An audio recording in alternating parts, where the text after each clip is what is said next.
ان کا حکم کیا ہوگا؟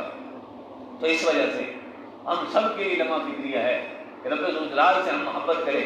رب ذوالجلال کے محبوب صلی اللہ علیہ وسلم نے ارشاد فرمایا احب اللہ لما یبلوکم من نعمہ، کہ رب ذوالجلال سے محبت کرو۔ اس کی وجہ یہ ہے کہ رب ذوالجلال تمہیں صبح شام کھلاتا پلاتا ہے، رب ذوالجلال ہر قسم کی نعمت عطا فرماتا ہے۔ تو فقہاء نے فرمایا، علماء نے فرمایا اور محدثین نے فرمایا کہ یہاں پر محبت سے مراد کیا ہے؟ کہ رب ذوالجلال ہر چیز تمہیں نوازتا ہے، رب ذوالجلال ہر قسم کی نعمت تمہیں عطا فرماتا ہے۔ تو رب ذوالجلال سے محبت کا تقاضا کیا ہے؟ تو محبت یہ ہے کہ رب ذوالجلال کے جو محرمات ہیں، رب ذوالجلال نے جن چیزوں کو حرام قرار دیا تو ان سے باز آ جاؤ، اور رب ذوالجلال کے جو اوامر ہیں ان کو بجا لاؤ۔ یہ رب ذوالجلال سے محبت ہے۔ تو آج ہم سب کا یہ دعویٰ ہے نا، ہم رب ذوالجلال سے محبت کرتے ہیں، لیکن کتنے ایسے لوگ ہیں کہ ویسے تو عام دنوں کے اندر تو رمضان المبارک کے علاوہ باقی 11 مہینوں کے اندر نماز پڑھنا فرض تو ہے، لیکن رمضان المبارک کے اندر اور مزید اس کی تاکید آ جاتی ہے، بلکہ اس کے ثواب کے اندر مزید بڑھائی آ جاتی ہے، زیادتی آ جاتی ہے۔ تو اس کے باوجود بھی ہم نے نوافل تو کیا پڑھنے تھے، ہم نے اور شکرانے کے نوافل یا نماز تراویح تو کیا پڑھنی تھی۔ ہماری حالت یہ ہے کہ ہم نے فرضی نمازوں کو بھی چھوڑ دیا۔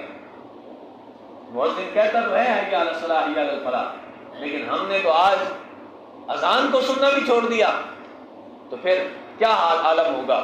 عالم یہ ہوگا کہ رب ذوالجلال نے ارشاد فرمایا انما مثل الحیات الدنیا کماء انزلناہ من السماء۔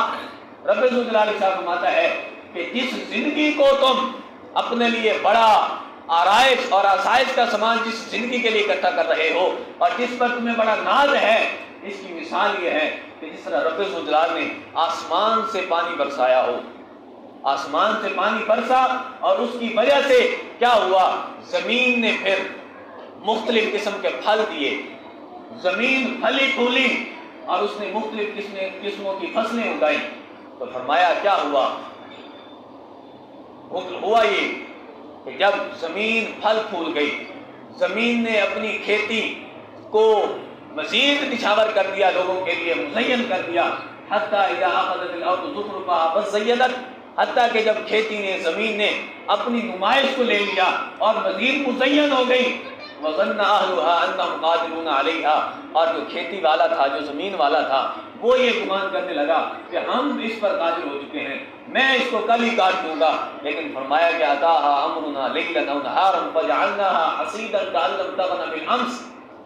فرمایا کہ ہوا یہ کہ جو کھیتی کل شام نظر آ رہی تھی کہ یہ ہری بھری ہے، اور جو اس کا اہل تھا، زمین والا جو تھا، وہ یہ گمان کر رہا تھا کہ اب زمین چونکہ پھل پھول چکی ہے، یہ مکمل طور پر تیار ہو چکی ہے، میں کل جا کر اس کو کاٹ لوں گا اور اس کو حاصل کر لوں گا۔